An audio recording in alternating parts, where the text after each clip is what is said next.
Hey y'all. Okay.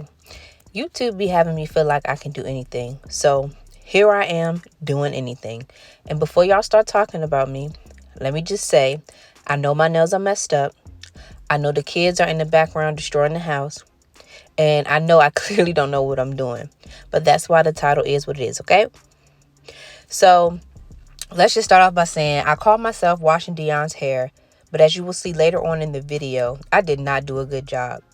I was so scared his locks were going to unravel that I literally did the bare minimum. So to prevent it from unraveling, I sectioned his hair into 4 parts using a hair tie to basically block off the start of the locks, which is what you see here. And you can also see Dion's scalp is always, well, you won't know it always heavily, but his scalp is always heavily covered in dandruff due to what we assume is eczema. So his doctor prescribed him a medicated shampoo, which is what I wash his hair with first. So I spray his hair with water and then followed up with the medicated shampoo. Afterwards, I went in with the Jamaican castor oil, the Shea Moisture shampoo, because we had to wash out all of that, medicated shampoo. And then because my husband is impatient and he always on go, he did not let me put conditioner in his hair. So after I washed it with the medicated shampoo and the Shea Moisture Jamaican castor oil shampoo, that was it. I rinsed it and we went on about our business.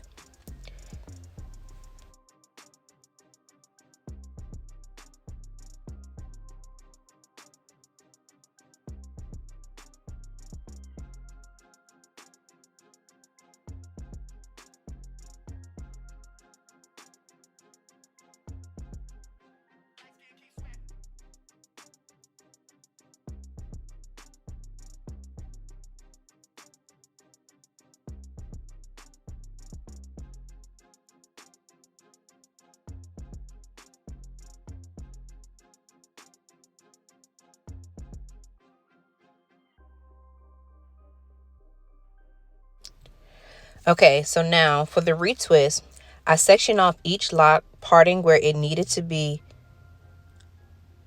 where it needed to be parted. And I used the metal rat tail comb for that. And I also applied lock gel to the roots, which is what I just showed you, the gel I'm using. I tried to use the twisting comb, but it wasn't working out for me. So I either palm rolled or, retwisted by hand, which you'll see in the video as well. And I twisted each lock until it no longer unraveled and his new growth was connected to the lock. And then I put a clip where his new growth ended and the locked part of his hair started, not at the root. I don't know if that makes sense, but you'll see what I mean. Okay, so now I'm going to shut up and let you watch me attempt this retwist, and you can enjoy the kids messing up the house in the background. We do have 3 under 3, so listen. If you know, you know. But letting them tear up the house was literally the only way I was going to get this done. I also changed my shirt like 4 times because I kept going from hot to cold. And let me know, is pregnancy menopause a thing? Like random hot flashes followed by just an intense feeling of being really, really cold? I don't know. Pregnancy hormones are no joke. And also be easy on me in these comments because like I said, I don't know what I'm doing, but YouTube really be having me thinking it's easy. Plus, the Bible also says I can do all things through Christ who strengthens me, and he definitely gave me strength. He also gave me the strength not to punch Dion because he kept moving his head to play the game, and I was getting annoyed. So if y'all see me pushing his head, listen, I had to do what I had to do to get the hair done, okay? Now I'm going to shut up and let y'all watch.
Okay, at this point, it's a few hours later, and his hair has dried as best as it can be dried.